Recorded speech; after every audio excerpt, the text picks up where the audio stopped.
Olá, pessoal. Aqui quem fala é o professor e pesquisador Sérgio Henrique Souza Santos. Mais uma vez nos encontramos aqui para o nosso quadro Evangelho com Ciência e Espiritualidade, sempre buscando conectar estudos científicos do mundo moderno com os ensinamentos de Jesus. Hoje nós vamos conversar um pouco sobre o nosso olhar pelo outro, como nós vemos e julgamos os outros. Para iniciarmos, façamos a nossa prece de abertura. Senhor Deus, Pai de amor e bondade, gratidão por mais uma vez podermos aqui aprender e estudar com a inspiração de mais alto os ensinos de Jesus. Abençoe para que consigamos colocar em prática em nossas vidas e guie a cada um que nos acompanhe em suas necessidades. Que assim seja. Muito bem. Para a primeira reflexão do dia de hoje, nós vamos ler o Evangelho de Jesus segundo Mateus, comentado por Emmanuel e psicografado por Chico Xavier. E o tópico de hoje é Mateus capítulo 7, versículo 3.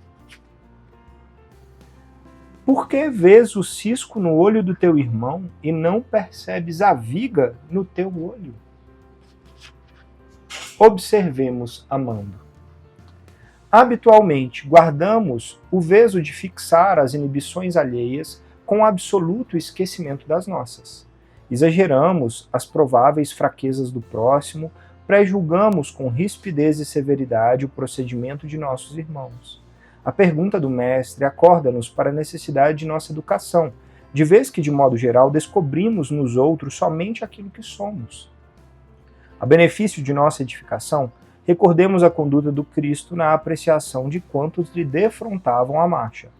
Para muitos, Maria de Magdala, ela é uma mulher obsidiada e inconveniente, mas para ele surgiu como sendo um formoso coração feminino, atribulado por indizíveis angústias, que compreendido e amparado lhe espalharia no mundo o sol da ressurreição. No conceito da maioria, Zaqueu era usuário de mãos azinhavradas e infelizes. Para ele, no entanto, era o amigo do trabalho a quem transmitiria alavantadas noções do progresso e da riqueza. Aos olhos de muita gente, Simão Pedro era fraco e inconstante. Para ele, contudo, representava o brilhante e estranhado nas sombras do preconceito, que fugiria à luz do Pentecostes para veicular-lhe o Evangelho. Na opinião do seu tempo, Saulo de Tarso era rijo, doutor da lei mosaica, de espírito endurecido e tiranizante. Para ele, porém, era um companheiro mal conduzido que buscaria em pessoa as portas de Damasco, para ajudar-lhe na doutrina. Observemos amando, porque apenas o amor puro arrancará por fim as escamas de treva dos nossos olhos, para que os outros nos apareçam na bênção de Deus, que invariavelmente trazem consigo. Que assim seja. Ah, que texto lindo, né?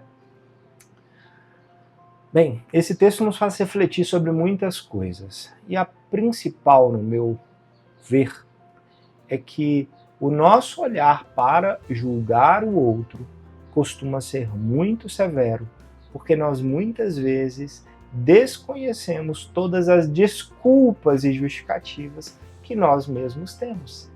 O que isso quer dizer na prática?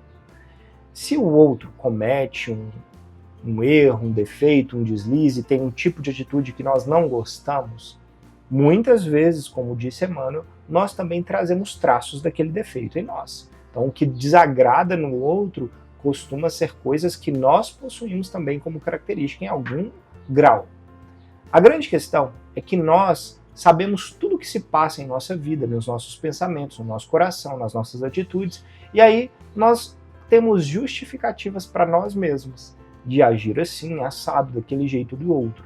O que aparece para a sociedade, para quem nos rodeia, é só a ação, é só o pico do iceberg, é o mínimo de tudo que se passa no nosso interior.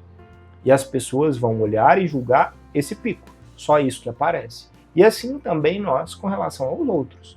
Julgamos muitas vezes as aparências das atitudes, mas não sabemos tudo o que está por detrás daquilo, todos os sentimentos e todas as situações que acontecem. Então, na prática, significa que esse evangelho vem nos convidar que todos temos Deus em nós. Somos filhos de Deus, irmãos, e seremos anjos um dia.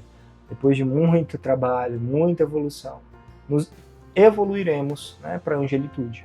Na prática também significa entender que todos têm bondade dentro de si, apesar dos erros e defeitos.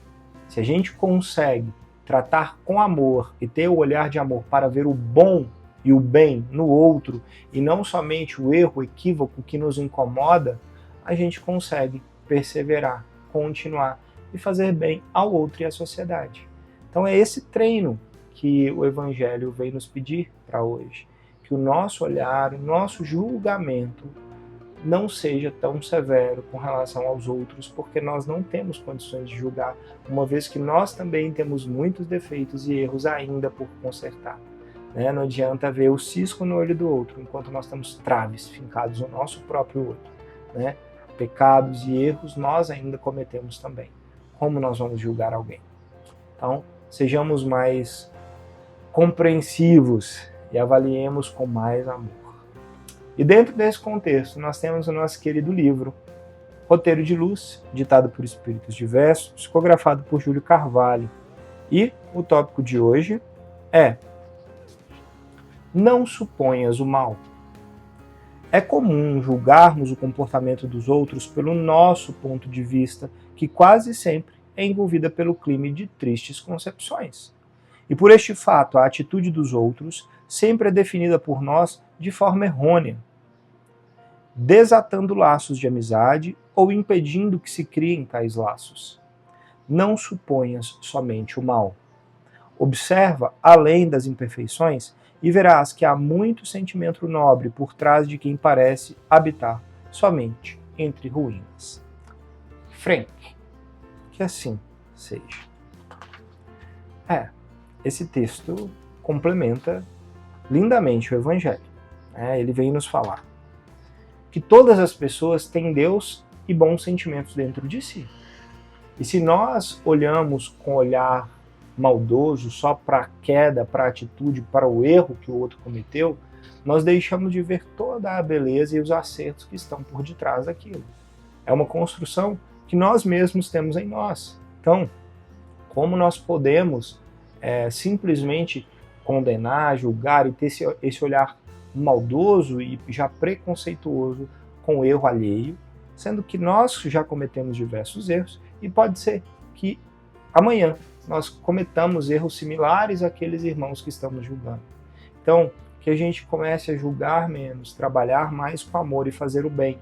Então, amparar e auxiliar, ao invés de julgar. Deixar o trabalho de julgamento para Deus, na intimidade de cada um, e para as autoridades da terra que têm esse serviço específico de julgamento. No mais, que a gente consiga fazer o bem, amparar e auxiliar o quanto pudermos. Aí a gente vai estar no caminho certo, não tem erro. O erro vai ser a gente julgar sem conhecer profundamente tudo que está por detrás de cada um. Façamos melhor a nossa parte, porque se a gente tem um olhar mais amoroso com o outro, podem ter certeza, tudo que vai volta. Então, quando nós precisarmos também de um olhar mais amoroso, compassivo e de perdão, também temos uma chance maior de receber esse olhar de bondade, ao invés de apenas julgar pelas nossas quedas e erros que vão invariavelmente acontecer, pois somos ainda muito bebês espirituais, crianças pequenas tentando evoluir o espírito. Temos uma jornada grande de evolução pela frente. Cuidado, todos nós tenhamos mais cuidado para não julgar, para não sermos julgados. Não condenar, para não sermos condenados. E dentro desse contexto, nós temos um artigo científico muito interessante, cujo título é o seguinte: será que os outros nos julgam tão severamente quanto pensamos, superestimando o impacto de nossas falhas, deficiências e contratempos?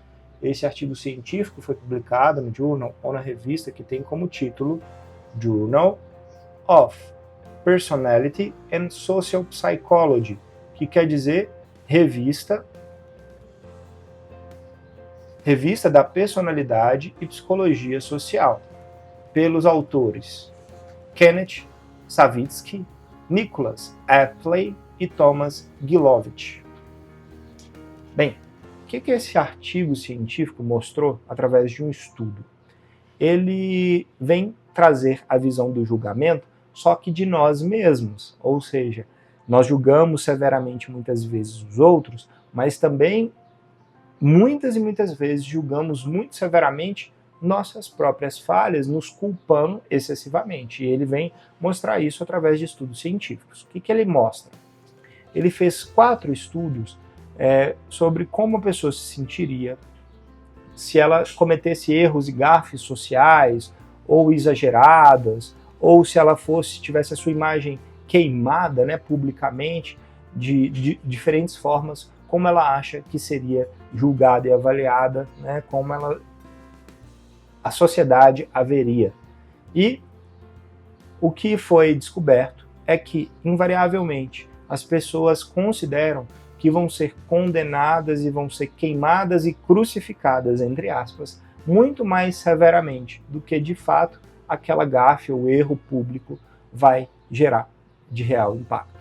Então, quando nós estamos passando por um torvelinho de um problema, de um erro, nós tendemos a aumentar a dimensão desse problema. E aí o julgamento dos outros e nosso próprio pode ser muito severo. A gente tende a aumentar, né, o tamanho da montanha, digamos assim. Então, o que se pode concluir desse estudo? Julguemos menos, façamos a nossa parte, erramos, vamos corrigir da melhor forma, mas tenhamos calma, tempo para que as coisas entrem no lugar. Às vezes, nós hiperestimamos a forma como o julgamento vai acontecer. E às vezes as coisas são mais leves e o próprio tempo do mundo, do universo, da vida, colocam as coisas em seus devidos lugares. Façamos a nossa parte. Vamos então à nossa prece de encerramento. Senhor Deus, Pai de amor e bondade, obrigado pelos ensinamentos que nos traz no dia de hoje. Inspira-nos, Senhor, a colocar em prática e a olhar aos outros com menos julgamento e mais amor. Cuida daqueles que nos rodeiam nas suas necessidades e abençoe, Senhor, a cada um que nos acompanha. Pedimos a tua luz e amparo pelos que mais sofrem, sobre os anjos e mentores que nos guiam, que assim seja. Gratidão a vocês pela oportunidade de conversarmos mais uma vez. Namastê e até a próxima.